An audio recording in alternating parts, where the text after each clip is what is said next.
Bismillahirrahmanirrahim. Alhamdulillahirabbil alamin. Wassalatu wassalamu ala asyrafil mursalin Muhammadin wa ala alihi wa sahbihi ajma'in. Amma ba'du. A'udzu billahi minasyaitonir rajim. Alladzi khalaqal mauta wal hayata liyabluwakum ayyukum ahsanu amala wa huwal azizul ghafur. Shadaqallahul azim. Pemirsa yang berbahagia, kita baru saja meninggalkan bulan suci Ramadan, bulan yang penuh keberkahan dan bulan yang penuh keimanan kita selalu dicoba. Oleh karena itu, mudah-mudahan di tahun yang akan datang kita masih akan berjumpa dengan bulan Ramadan. Sahabat pendengar yang berbahagia, dunia ini sebagaimana dijelaskan dalam ayat yang tadi saya bacakan pada mukaddimah tadi, sebagai tempat ujian keimanan seseorang. Iman seseorang kadang diuji dengan berbagai cobaan. Cobaan itu kadang-kadang berupa sesuatu yang tidak menyenangkan. Misalnya musibah atau kemiskinan, sakit, ataupun kegagalan. Ketika menghadapi cobaan semacam ini, lebih-lebih di zaman seperti sekarang, yang semua diukur dengan kacamata materi, banyak orang yang jatuh, bahkan mereka tidak segan menjual hal yang tidak sebagaimana biasanya, bahkan ada yang menjual keyakinan atau kedudukannya. Kasus-kasus seperti ini saya kira banyak kita temui dalam kehidupan bermasyarakat kita.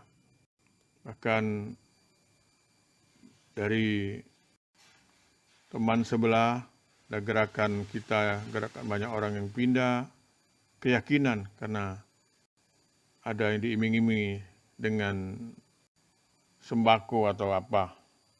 Sikap yang demikian ini merupakan sikap yang tidak memiliki keimanan, kecuali seperti orang yang berdiri di atas tebing yang curam, sebagaimana difirmankan Allah, di antara manusia ada orang yang menyembah Allah dengan penuh keyakinan, maka dia memperoleh kebajikan, tetaplah ia dalam keadaan itu.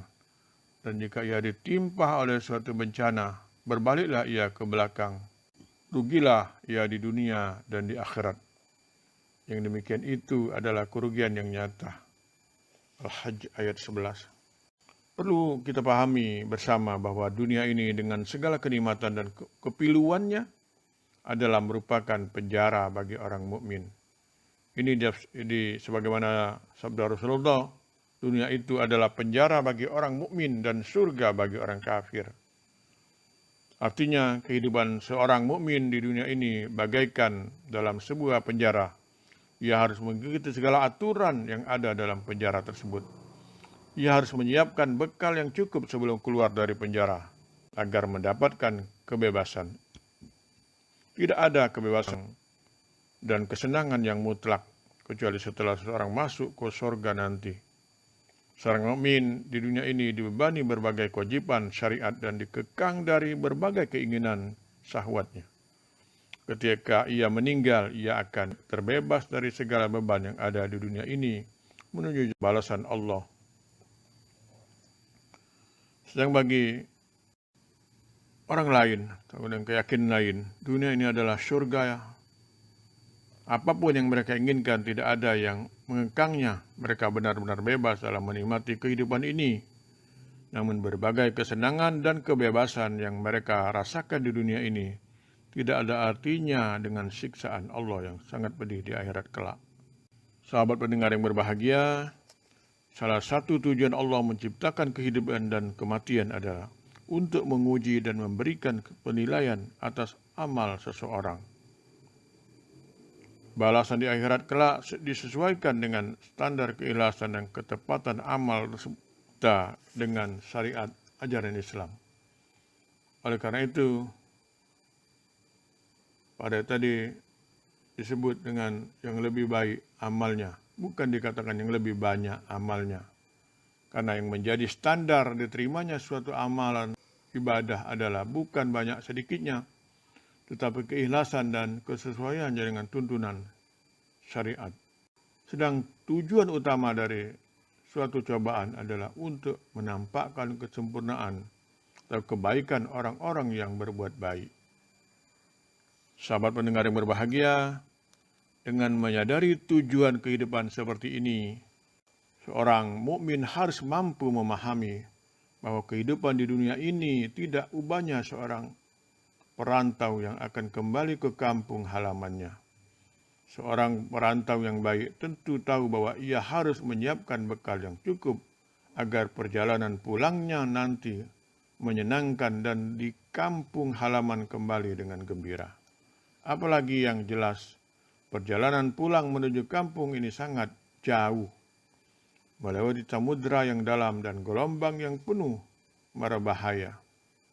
Sebagaimana Imam Ali katakan ketika mendefinisikan takwa adalah takut kepada zat yang agung, mengamalkan Al-Quran, menerima yang sedikit dan menyiapkan untuk hari kepergian atau kematian.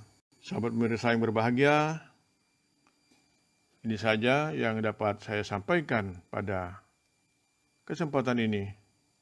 Mudah-mudahan kita senantiasa diberi kesempatan oleh Maha Kuasa untuk berbuat kebaikan.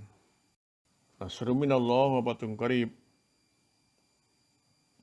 Wassalamualaikum warahmatullahi wabarakatuh.